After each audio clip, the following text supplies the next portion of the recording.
It was supposed to be a fresh start. Emily Foster had just moved to the quiet town of Maple Ridge, hoping to escape her past. But the night she disappeared, everything changed. She was last seen walking into a cafe she frequented, but no one saw her leave. The only clue: a single, blood-stained glove left behind on the cafe floor. Emily Foster, 29, was a journalist who had worked her way up in the busy city of Chicago.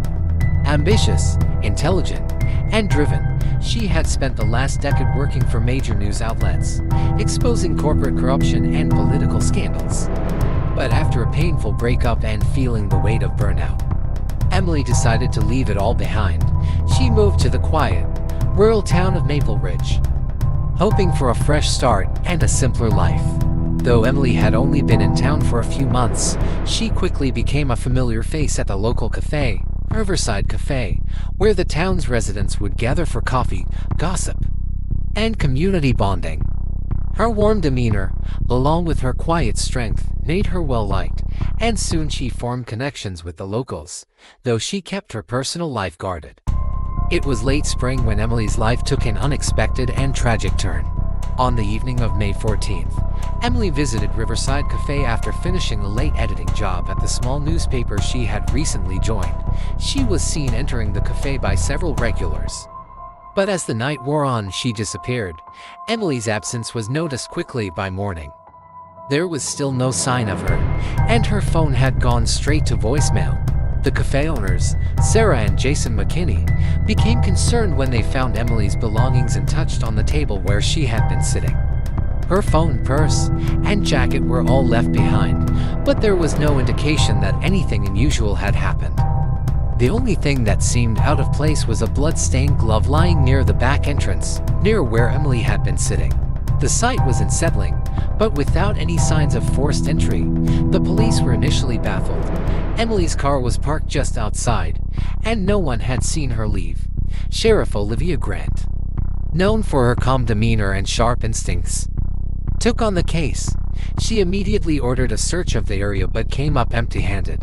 Her initial theory was that Emily had been the victim of a random act of violence, perhaps a mugging gone wrong, but there was no clear evidence to support it. As the days turned into weeks, the search for Emily intensified, but still, no clues surfaced. The police began to dig into Emily's past, hoping to uncover any possible leads that might explain her disappearance. Her friends in the city reported that she had been increasingly distant before her move to Maple Ridge, withdrawing from her work and colleagues. There was no evidence that Emily had been involved in any dangerous activities, nor did she have any known enemies. Emily's old apartment in Chicago had been cleared out, but a hidden drawer in her desk contained a journal filled with fragmented notes and cryptic entries about a corporate tycoon named Arthur Gray, whose company had recently been involved in a highly controversial land development deal. The entries detailed Emily's growing concern about the legitimacy of the project, which seemed to involve questionable practices. It was clear that Emily had stumbled onto something big, as something that might have made her a target. But just days before she left for Maple Ridge, she had received a phone call from someone threatening her. "If you don't stop digging, there will be consequences." Emily had come to Maple Ridge to escape her past, but it seemed that her investigation into Arthur Gray's corrupt land dealings had followed her.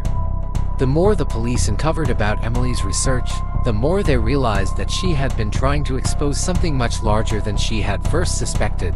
Arthur Gray, a billionaire real estate mogul, had been systematically buying up land in nearby towns, many of which had been improperly acquired under suspicious circumstances. Emily had been planning to write an expose on Gray, but before she could finish, she disappeared. Police learned that she had recently scheduled a meeting with Mayor Harold Jennings of Maple Ridge, a longtime ally of Gray, in an attempt to get access to city documents related to the land deals. It was clear that she had been onto something dangerous. As the investigation deepened, Arthur Gray and Mayor Jennings became key suspects. However, they both denied any involvement in Emily's disappearance. The mayor had an alibi for the night Emily went missing, and Gray was overseas at the time. Investigators turned their attention to those closer to Emily, her new friends in town, and her colleagues at the newspaper. One name surfaced that shocked everyone: Riley Davis, the owner of a local bar and restaurant, who had struck up a friendship with Emily shortly after her move. He was known as a man of many connections, particularly with the town's influential figures. Riley's relationship with Emily had always seemed innocent, but after further questioning, it was discovered that he had been in contact with Gray's company and had been paid a large sum of money shortly before her disappearance. The breakthrough came when the police found Emily's laptop hidden in a compartment in the back of her car. The device had been wiped clean, but the forensic team managed to recover a series of encrypted files and emails detailing Emily's progress on her investigation into Gray's company. Among the files was a hidden recording of a meeting between Emily and Mayor Jennings, where the mayor was overheard threatening her to drop the investigation or face severe consequences. In the recording, the mayor's voice trembled with anger, a clear sign of how much was at stake. With this new evidence, the police arrested Mayor Harold Jennings, who had orchestrated Emily's abduction to protect his relationship with Gray. As it turned out, Jennings had been blackmailed by Gray into keeping quiet about the illegal land deals, and he was desperate to keep his involvement hidden. Emily had been confronted that fateful night, and when she refused to back down, Jennings made the fatal decision to silence her. He and Gray had planned to make her disappear for good, but they had underestimated Emily's courage. The truth came out in a shocking trial that rocked Maple Ridge. Mayor Harold Jennings and Arthur Gray were arrested and charged with conspiracy, fraud, and the murder of Emily Foster. The small town of Maple Ridge was forever changed. The cozy, quiet town had hidden secrets too dark to remain in the shadows, and Emily Foster's determination to expose the truth had brought those secrets into the light, though Emily's life was tragically cut short. Her efforts sparked an investigation into corruption that would eventually bring down a corrupt mayor and a ruthless tycoon. Her courage in the face of danger became a symbol of the fight for justice and truth. As for the people of Maple Ridge, they would never forget the woman who risked everything to uncover the truth, even when it meant giving up everything she had.